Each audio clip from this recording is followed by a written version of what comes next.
Friends, welcome to my YouTube channel civil engineering hub. आज के lecture में हम पढ़ने जा रहे हैं क्वांटिटी सर्वेइंग।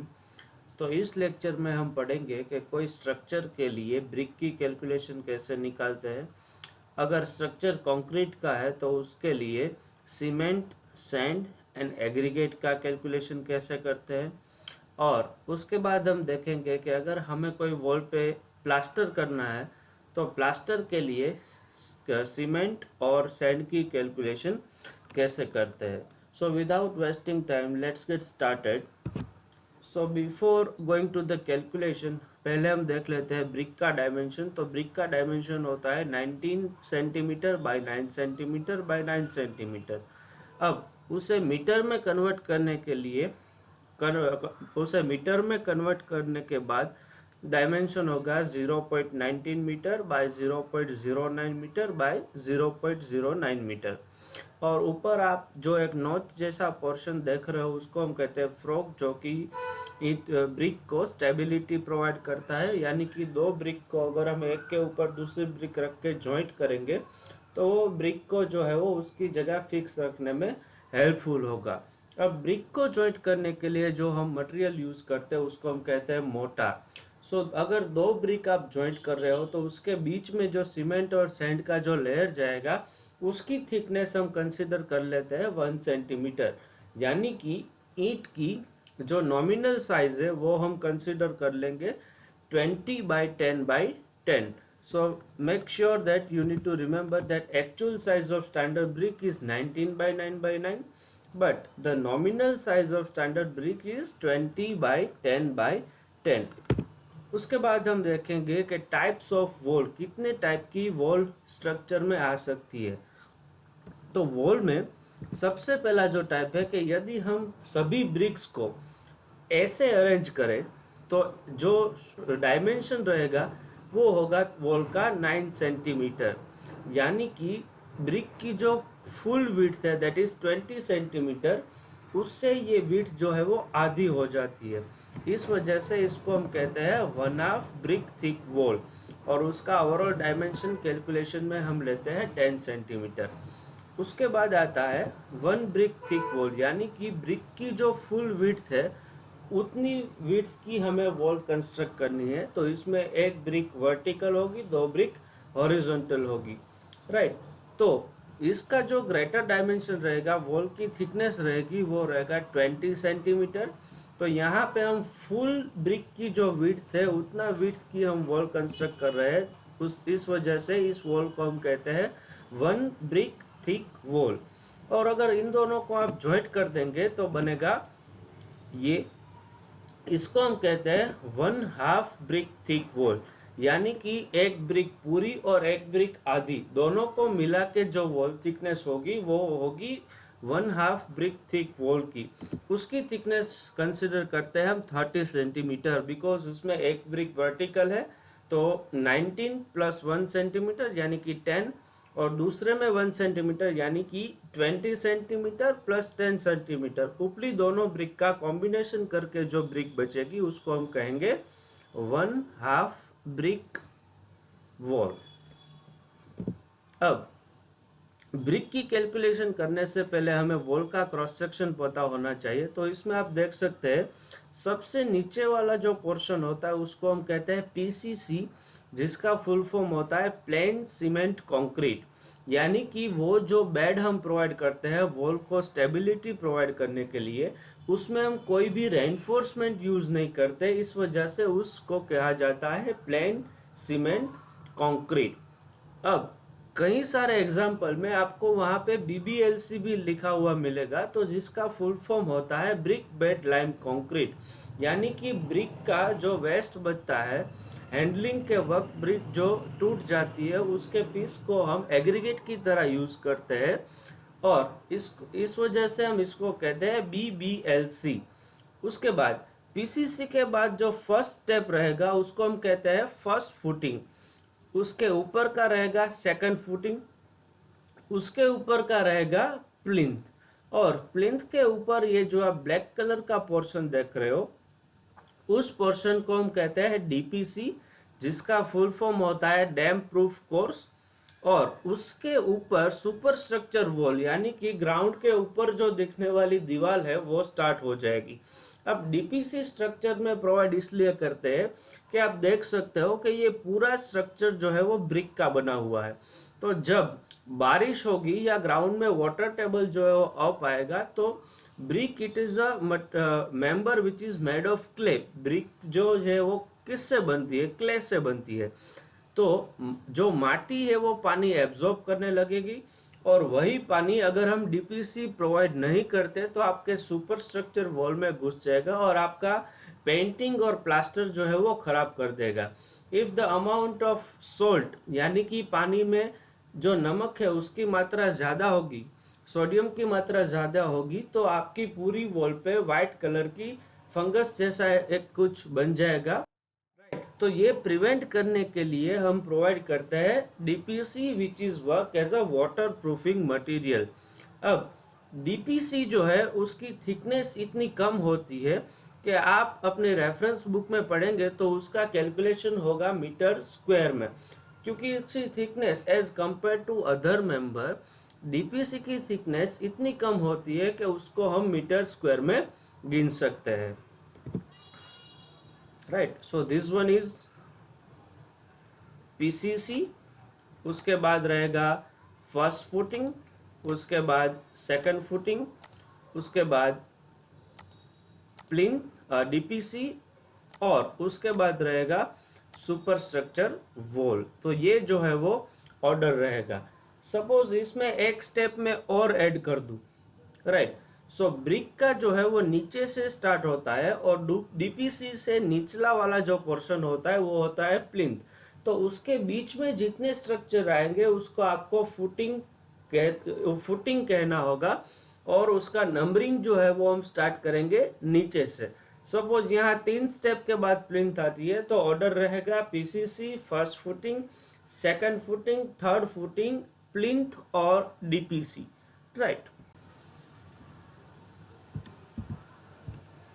सो ब्रिक वर्क की कैलकुलेशन के लिए जो रेफरेंस क्वांटिटी है वो हम लेते हैं 1 मीटर क्यूब, यानी कि 1 मीटर क्यूब में कितनी ब्रिक चाहिए। अगर एक वॉल बनानी है जिसका वॉल्यूम 5 मीटर क्यूब है तो अगर हमें 1 मीटर क्यूब का वॉल्यूम पता है तो मतलब 1 मीटर क्यूब में कितनी ब्रिक चाहिए होगी वो हमें पता है, तो directly number of bricks we will multiply by 5। So 1 metre cube brick work के लिए जितनी भी ब्रिक चाहिए उस क्वांटिटी को हम कहते हैं रेफरेंस क्वांटिटी।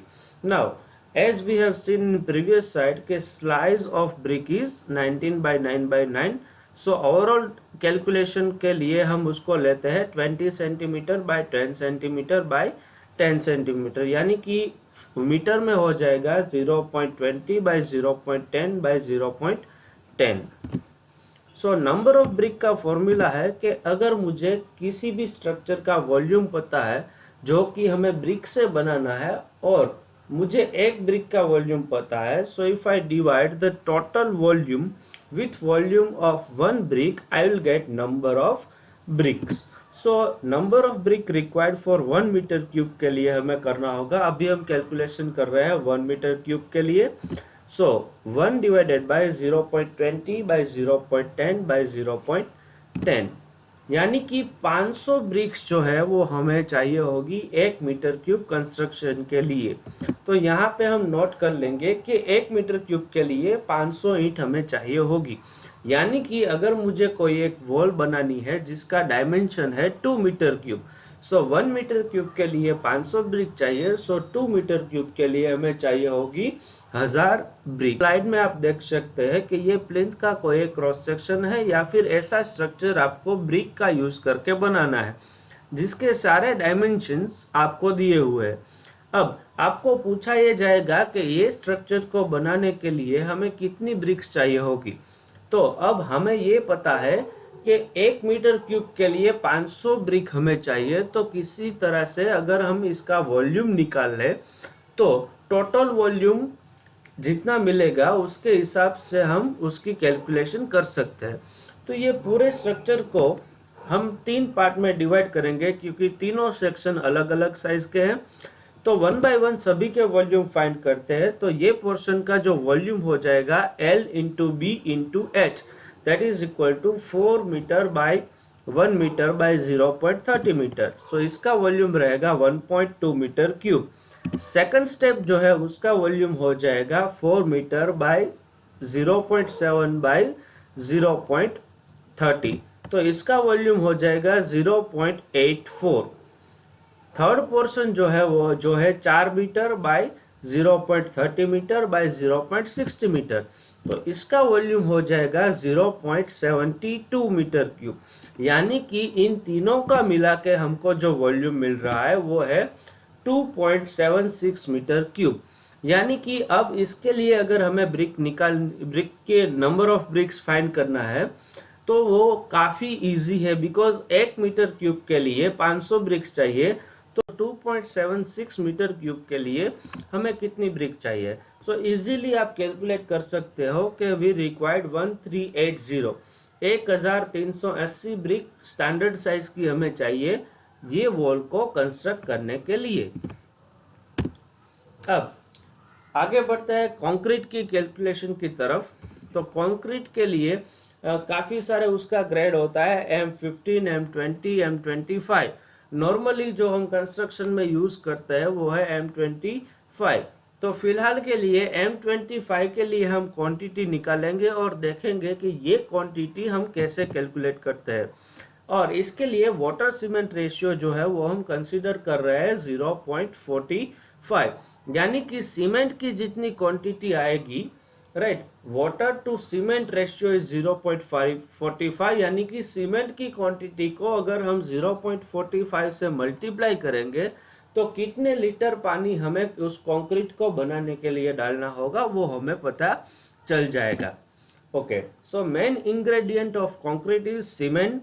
तो M25 के लिए उसका पोर्शन है 1, sand again 1, and aggregate that is 2. So this is a comparison, right, 1 1 2, यानी कि वॉल्यूम ऑफ सीमेंट अब यहाँ पे 1 मीटर क्यूब की जगह हम 1.52 मीटर क्यूब के लिए फाइंड करते हैं।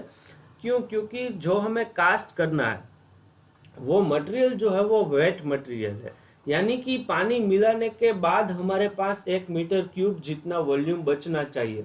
और जो मटेरियल हम बाहर से मंगवा रहे हैं, जो हम परचेज कर रहे हैं, सीमेंट, सैंड एंड एग्रीगेट, वो ड्राई कंडीशन में है, यानी कि जब हम उस पर पानी डालेंगे तो उसका वॉल्यूम जो है वो श्रिंक हो जाएगा। तो अगर यहाँ पे आपने 1 मीटर क्यूब के लिए कैलकुलेशन की तो ये हो सकता है कि पूरा 1 मीटर क्यूब कास्टिंग ना हो, उससे आपका कास्टिंग जो है वो कम रह जाए। क्यों? बिकॉज वॉल्यूम जो है कंक्रीट का वो श्रिंक होता है। सैंड और सीमेंट का वॉल्यूम जो है वो पानी मिलाने के बाद कम हो जाता है, उसमें से एयर वॉइड्स जो है वो निकल जाते हैं। इस वजह से हम 1.52 यानी कि 52% एक्स्ट्रा लेके चलते हैं। तो सीमेंट का जो वॉल्यूम होगा वो होगा 1.52 divided by ratio of cement plus sand plus aggregate, यानी कि हमें मिलेगा 0.38 मीटर क्यूब। सैंड का जो रेशियो रहेगा वो होगा 1.52 डिवाइडेड बाय 1 प्लस 1 प्लस 2, यानी कि वो सीमेंट की तरह उसका भी रेशियो सेम ही होगा क्योंकि हमारा प्रोपोर्शन 1:1:2 है। और एग्रीगेट के लिए जो मिलेगा वो होगा 2 multiply by 1.52 divided by 1 plus 1 plus 2, जो कि हो जाएगा 0.76 मीटर क्यूब।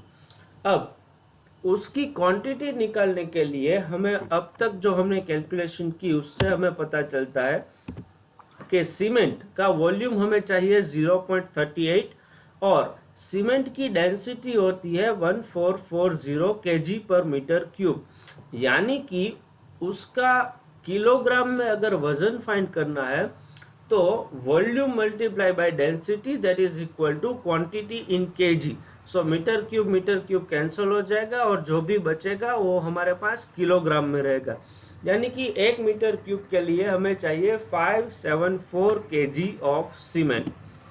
सैंड, तो सैंड का वॉल्यूम भी सेम ही है 0.38, बट उसकी डेंसिटी यहाँ पे मैंने कंसिडर कर ली है रफली कैलकुलेशन के लिए 1600, तो उसका जो है वो वेट हो जाएगा 608 kg पर मीटर क्यूब। अब सैंड की डेंसिटी जो है वो वेरी कर सकती है, डिपेंड करता है आप किस रीजन में से सैंड जो है वो मंगवा रहे हो। सो आप जो मटेरियल यूज कर रहे हो उसकी डेंसिटी आपको पता होनी चाहिए, उसके बाद आप उसका कैलकुलेशन या रफली आप उसको 1400 या 1600 के बीच में 1500 कोई भी वैल्यू जो है वो इन द रेंज आप वैल्यू ले सकते हैं। एग्रीगेट के कैलकुलेशन के लिए यहाँ पे मैंने डेंसिटी लिया 1800 और उसकी आप ले सकते हैं 1600 या 1800 के बीच में।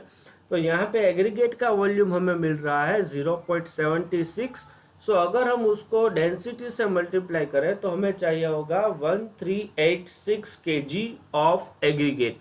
तो इस तरीके से हम सीमेंट, सैंड और एग्रीगेट का कैलकुलेशन जो है वो कर सकते हैं।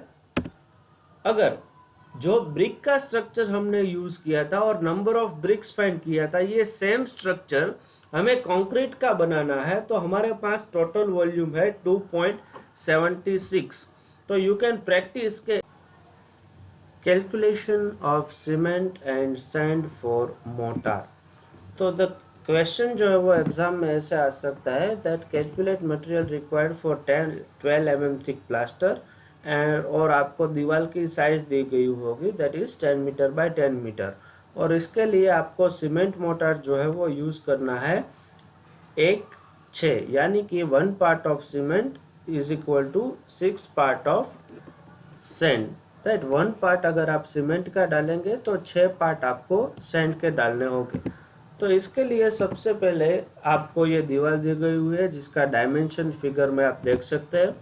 तो सबसे पहले आपको इसका एरिया फाइंड करना होगा जो कि रहेगा 10 by 10 that is equal to 100 metre square. उसके बाद सेकंड स्टेप में हम फाइंड करेंगे टोटल प्लास्टर के लिए वॉल्यूम कितना चाहिए होगा। तो अभी हम वॉल की एक ही सरफेस के लिए प्लास्टर गिन रहे हैं, यानी कि वन साइड सरफेस के लिए।